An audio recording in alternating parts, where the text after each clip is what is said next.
Hey everyone, it's Lockhart QT with a look at another classic game review in my Retro Cafe series, and today we're looking at Beyond Good and Evil, the 20th Anniversary Edition, available on Xbox, PlayStation, PC and Nintendo Switch, so let's get right into it. So what is Beyond Good and Evil? Now this is a very interesting remaster, as Beyond Good and Evil originally came out in 2003 with a HD remaster later on the Xbox 360, PS3, etc. And the best way to describe the game overall is that it's a mixture of Ocarina of Time, it's a Zelda-like game, as well as I'd argue and say it's kind of a mixture of Ocarina of Time and Jak 2 from the Jak and Daxter series. It's an action-adventure game developed and published by Ubisoft for PlayStation 2, PC, Xbox and GameCube back in the day if you have ever played the original, and features deep characters, a dystopian world which was very ahead of its time and more. Beyond Good and Evil was a cult classic, meaning that it reviewed well, fans really liked it and it developed a bit of a cult following and a fan base, but the series didn't sell well overall, hence why we haven't really had a sequel close by. It's even surprising because we are getting a sequel, we are getting a Beyond Good and Evil 2, which was actually announced all the way back in 2007-2008, and then once again it was sort of rebooted in E3 2017, where we got two very good trailers in 2017-2018, and we then got trailers up for the sequel all the way up to 2020, and then Ubisoft had just been radio silence really for the past 4 years, up until the 20th Anniversary Edition. When it was announced, Ubisoft have actually gone on Twitter to say that this remastered package, you'll actually get new artwork, unlockables, cutscenes, and a new secret mission which ties directly into Beyond Good and Evil 2, and Ubisoft quite recently have even said that the sequel is still coming out. And this remaster is perfect because the sequel is actually going to be a bit like Red Dead Redemption 2. It's going to be a prequel to Beyond Good and Evil, so if you're excited for the sequel, the best way is to pick up this 20th Anniversary Edition so you can learn about Paige, Jade, the world, the characters, the story, and maybe get the sequel to learn how they came into Beyond Good and Evil, the original. So what's new? So in this series usually I take a look back at the game's development to build up to my review, but in this specific episode of Retro Cafe I'm not going to do this. As for Beyond Good and Evil's 20th Anniversary Edition, the development of the game in detail is included in the game. Personally, I love unlockables like this, but in this remaster alongside the main game, you also get access to all of the music, concept art, trailers, and the entire development story and history, which includes the entire history of Beyond Good and Evil as a franchise from conception to after launch. Like, honestly, this thing is so in-depth. You get concept art, you get drawings, you get little synopsises for each page to tell you sort of what the developers were thinking.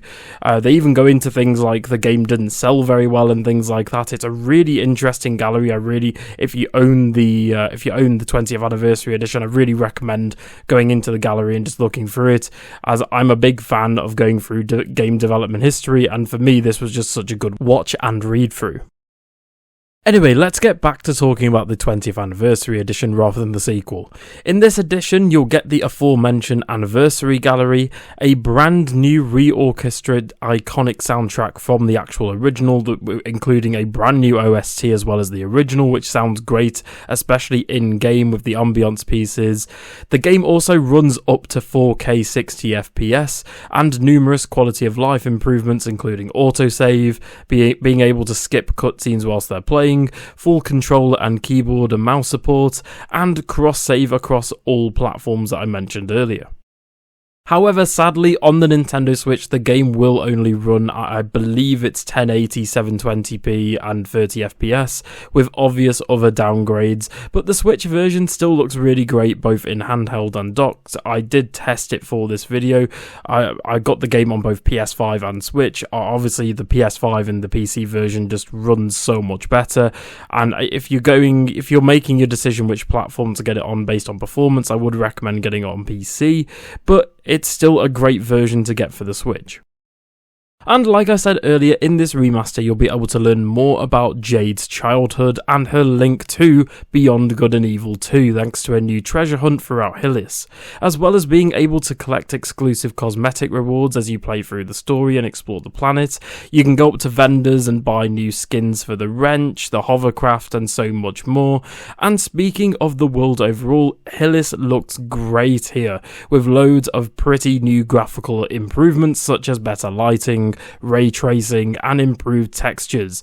Here, just take a look at some of the comparisons I've done with the original as well as with the HD remaster that came out, I think it was in the 2010s, but here you go. As well as all of that, in this new edition you'll also get access to a brand new speedrunning mode, where you can you select speedrun mode from the main menu, and in this mode you play the game, but if you were a speedrunner, you can actively track your current and best times, and you can complete the game with no save files. So you just complete the game start to finish with no saves, and for speedrunners, this is just such a perfect mode. I like to see when developers actually integrate modes for speedrunners, and on top of all that, you get some brand new achievements. So usually in this series I go really in depth into the gameplay and whatnot, however I'm not really going to do it as much for this version because at the end of the day Beyond Good and Evil has been out since 2003, and overall Beyond Good and Evil is just such an iconic game. If it wasn't for Jade and Paige's adventure, you wouldn't have other iconic Ubisoft franchises, as this was the precursor for games such as Assassin's Creed. And yes, I know it was developed by a different Ubisoft studio internally, however, the game was so well received internally at Ubisoft that it did inspire a lot of the games going forward, and you can see a few of the elements and inspirations they took for this game in games, like I said, in series like Assassin's Creed, for example, in Far Cry as well. And overall, this remaster in terms of the 20th anniversary edition is just such a great package, retailing at only $17.99, again depending on your region, taking about 8 to 12 hours to complete and a bit more to obviously 100%, and being fully multi-platform with cross-save features. Now is the best time to experience this cult classic from Ubisoft. The only setbacks I'd say in the 20th anniversary edition is that some features still exist in this game that obviously couldn't really be fixed from the original, because it would mean that they would have to completely remake the game from scratch, such as, the repetitive combat and some of the audio levels, especially with some of the dialogue. Sometimes the music cuts over dialogue, sometimes the dialogue cuts over the music, and it's, very much the standard for a early 2000s game, especially being on, like the PlayStation 2, the GameCube and the original Xbox. And unfortunately, some of these issues are brought over from the original because they aren't really, issues that can be fixed. But I think some issues kind of like that, they're not massive glaring issues, and they kind of go into the charm of the original game. At the end of the day, this is a classic game, and for those who grew up with the original, this is going to be, another excuse to buy the game. But for people like me who hadn't really played the original but were very interested about Beyond Good and Evil 2, I'd still really recommend getting the remaster.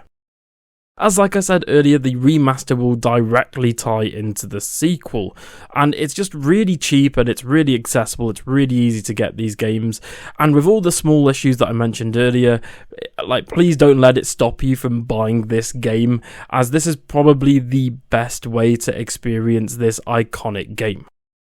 So everyone, thank you so much for watching the review today, and tell me in the comments below, did this persuade you to pick up the game, or do you already have the 20th anniversary edition of Beyond Good and Evil? And tell me in the comments below, what do you think if you're already playing the game, and are you excited for Beyond Good and Evil 2?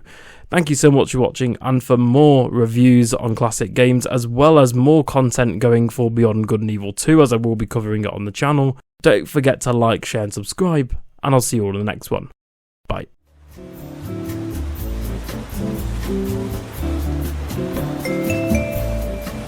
Thank you.